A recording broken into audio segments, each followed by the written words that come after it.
Hi guys, welcome back to my channel.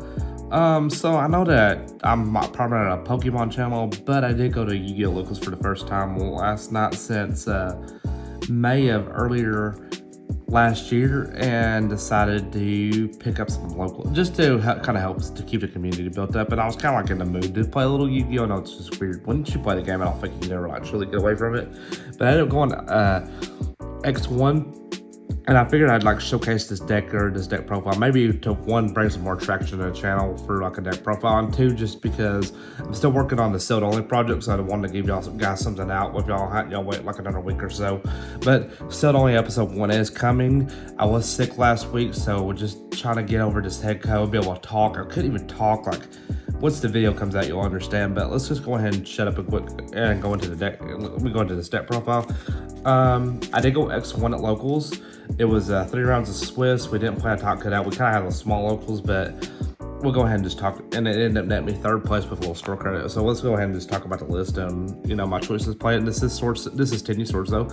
So starting out, we're playing 3 of the Swordsoul Mohi. Just the fact this is a water that makes your drag out live for your spell trap negation, and it's just your best normal summon in the deck.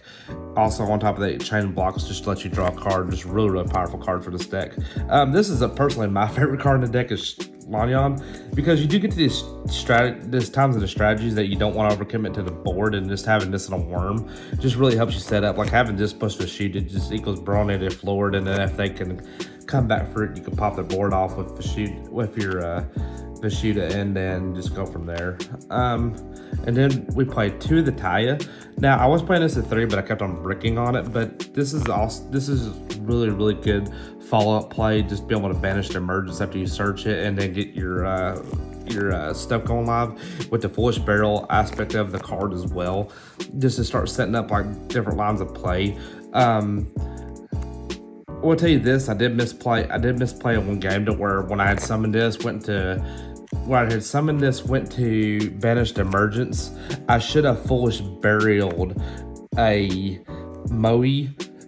After that, where I had to drag out live. So, you just gotta live and learn for playing the deck. And then obviously the other ordinary name, but also the best going second card in this deck is the Ecclesia, just because you could special summon it, tag out, go into something, and if they negate it, then you have your normal summon for turn. And then for the last of the Swordsoul lineup itself, we play 3 of the Emergence. It's not only is it your level modifier, it's also your Rhoda for the deck, so just helps you get into whatever name. So if you're missing a piece of the puzzle, then this helps bridge that. And then the last card is Swordsoul Blackout.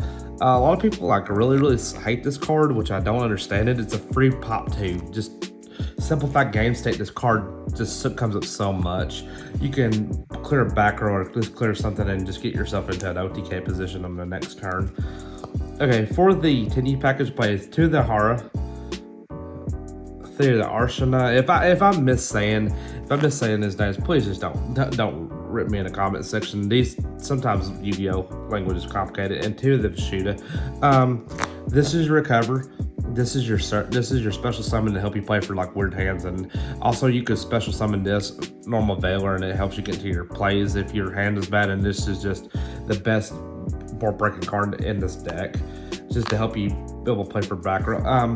My game 3 versus one of my matchups, I was actually able to banish this from the hand, pop up his last set back row to be able to finish out the game. So don't think I'd change this line, period. I don't really care too much for the water, in my opinion. I just think it just sets up too slow, but this is the perfect line to play in this, honestly. And then we play for defensive cards. We play 3 Ash Blossom and Joyous Spring. Now, a lot of people are cutting this, but I think that's incorrect. I think Despia is still a really powerful deck, and then when you can start playing through there with your other defensive cards, hitting this on the Branded Fusion really just solidifies the game state for you. 3 of the Infinite Impermanence.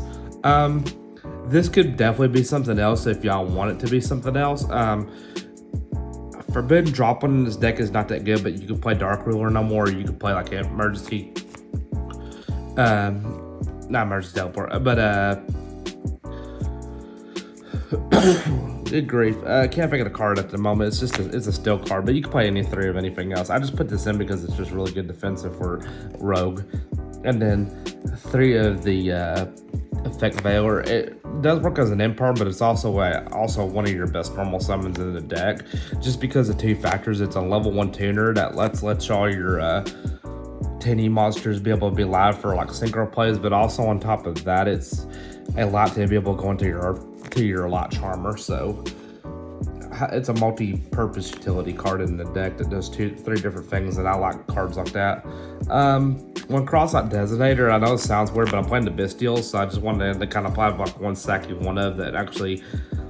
I play a lot of stuff in my deck, and then just having to setting a cross out. Then if they activate like Magnuma to that effect, you can chain activate this and banish one of your Magnumas to keep that from resolving.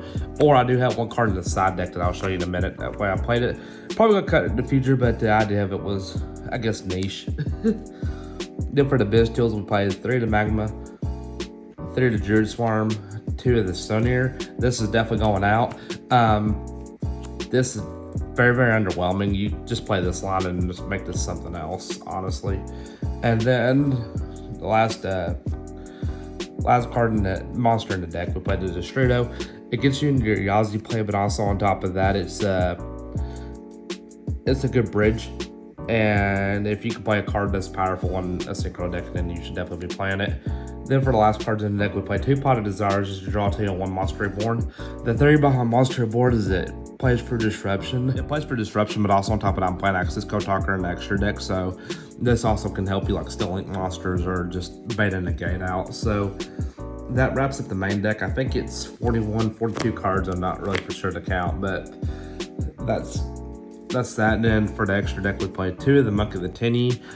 You know, just get your Tenyi stuff live. If anybody I've played this deck, you understand. Don't play 3 because they're brick, and it's just could be something else. 1 Shaman, never hardly made it, but the theory for why it's there is there just to help kind of break boards or play for negates. 2 of the Charmer. Now in testing, I was only playing a lot, but this comes up so much, so you definitely need to be playing both of these. And then the 1 Axis Code Talker. The reason I went ahead and put this in because you do get hand bridges where this comes up quite a bit, that you can just finish out or break boards with it, because you can have like, for example, you can have like 2 of these set up with a couple other monsters. You can just sink them all into like a Light, still their Mirror Jade, or a Light, still whatever, or a Dark, still whatever, and then your bodies are just there to make it. So this could be flexed, honestly, but I do think that playing the Charmers in this list is correct. You might could cut this, but I don't know. I just think that like this line right here is correct. Maybe just like try to cut a Selene in if you're like really want to pick this up and maybe do something a little bit different with me. Mandatory, it's your Searcher. It's also like an Empire, but also triggers like your Blackout. So if you Blackout pop and then they go to do something, you can bash the Blackout, make a token for follow-up play. Really powerful. Mandatory, play it as a 2F. Draco Berserker, just in simplified game states, is a really powerful card. I made it a couple times to break boards, and it does banish off a monster effect negate. It didn't come up as much as I wanted it to, but it was there. Card right here, really loved it. I played a trap deck and I was able to break his board, set this up, and put in checkmate. Just the fact that this is a spell or trap removal in a simplified game state is so huge. Play 1 Yazi. Helps fix some weird hands and weird situations. I won't play it more than 1. Destrudo can't, like a hand trap plus Destrudo does make that live, so that's very important.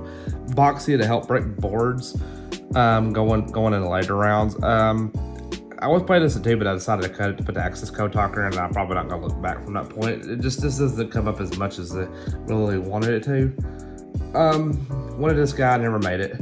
1 Barone de Flor, almost on every okay, so and this guy can sort of come up on every board because Pot of Desires can like really load this thing up and make it like super oppressive, and then it can banish 2 in the correct phases. When we went to Chainlink 9 with my Despia player in the finals, And this card like banished his Chimera, banished something from the grave, and it kept me in the game state. I just misplayed and it couldn't finish through, but that's just part of it. When you're playing a deck that's powerful, it has a lot of ingenuity. It teaches you how to become a better player, and that's what I really kind of picked this deck up for, because it taught me how to be a better player. And the last card I played was a Wallow. Probably going for, this was just for the Bystials, but I'm probably going to cut down the Bystial package, like I said, to the 6 line and just play more defensive cards that are not Bystials. Excuse me, I want to play more defensive cards that are not bad Bystials, and then probably cut this out for Selene. But that was my extra deck, and then going into sideboard, which is, I don't know if I'd recommend it or not. It's just like really not that good. 2 Nib, just because you can search it off Dragot. Pretty cool. Token collector. So I played against I'll tell you my matchup here in a little bit. This is for a specific matchup because I do have a combo where they can make token collector off of a 2-card trap combo. So I just want to have it in there as a cross-out target. So anytime that I ever play cross-out designator, it doesn't mean anything. I want to see cross-out designator. I don't know what it is. Free draw because I was expecting to see the Dark World matchups there. I didn't expect the Shizu Tournament, but I expect to see Dark World. This kind of like deals with that. 3 the best card in my sideboard, obviously. Free probably the best card in my sideboard because we have a lot of Despia players, and setting and going for, you know, you're gonna go first, and setting up like a Dragot or setting up a Brawny to floor plus this and a hand trap can actually help you break them Despia boards and be able to play the OTK. So really definitely recommend playing this in this variant in any form. 1 Feather Dust for back row. 2 Cosmic just for back row, and then 3 evenly matched to help break boards going second if you're forced to go second. So I prep my more to like a local, more casual scene to around like Dark World, Crystal Beast, and Friends. So yeah, go ahead and talk about my matchups. My round 1 was versus a anti-runic metapile, not really metapile, but zombie pile, which was very interesting. So he Lord of Darkness, and then he didn't draw into nothing, and then discarded his hand, OTK'd him. Game 2, I opened up subpar, got super polyed from a zombie world, and then he was able to just, that Drago zombie guy that's a super poly target, beat down because my hand was like pissed, like really bad. And then game 3, I was able to like actually sideboard it correctly, was able to break whatever he Armageddon 9, I was able to deal with that. Then I was just able to kill him for there, make a bro on the floor and everything. So I went 1-0. Round 2, I played against Labyrinth, and so game 1, I was just able, actually potted Desires and was able to just keep on putting pressure up with the Bystial cards, banishing stuff, banishing those little dudes to like keep on hitting in for damage. Game 2, he's able to get to me because I had to pot Desires twice, but I couldn't get to like my combo pieces, which was really weird. And we ended up going down in a wire. I think he won that, but I was able to get him down like 28 or 29. And then game 3, I put this guy up on a board and checkmated him. So this guy really did come up pretty clutch in that game. And then my round 3 was against full power Despia. I got 2-0 pretty convincingly, but it was just because of my bad plays. Like I said, just picked this deck up, and it was my first locals back in a while. We went to a chain link 9-1 game, and I thought I had put enough damage up on the board with Access Code Talker to take care of game 1, but I didn't. He was able to make a comeback. Game 2, I misplayed, which I'm going to talk about that because this is stuff I had this on board, and I had this dude in the grave, and I didn't think of the fact that this was a water, and he Raigeki me, and I didn't negate, and it ended up coming back to bite me. But anyways, other than that, I had a pretty good time. The locals were just awesome. Shout out to Fudge YGO, by the way, for actually hooking me up with this deck. He knew I wanted to play it for a while. Shout out to Zach Barker, who was who I played in the finals, for just being an awesome person and just, you know, kind of just bringing me back to life with the Despia matchup. And then shout out to basically just shout out to everybody on the channel. 50 free subs, channel subs. Hope we can get to 100 by the end of the year. It'd be so awesome to just see that everybody's watching my Pokemon stuff or just whatever I put up, and just coming back to the channel is just so awesome. Anyways, I'm gonna try to cut the coughing out, but if y'all hear a few coughing, just forgive me. I have been sick.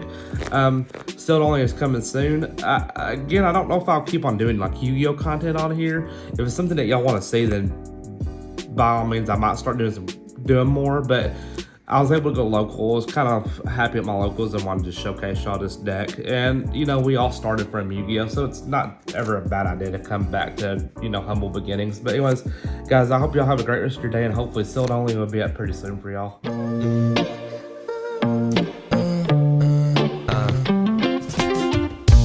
I've been debating and contemplating it. I guess that I really felt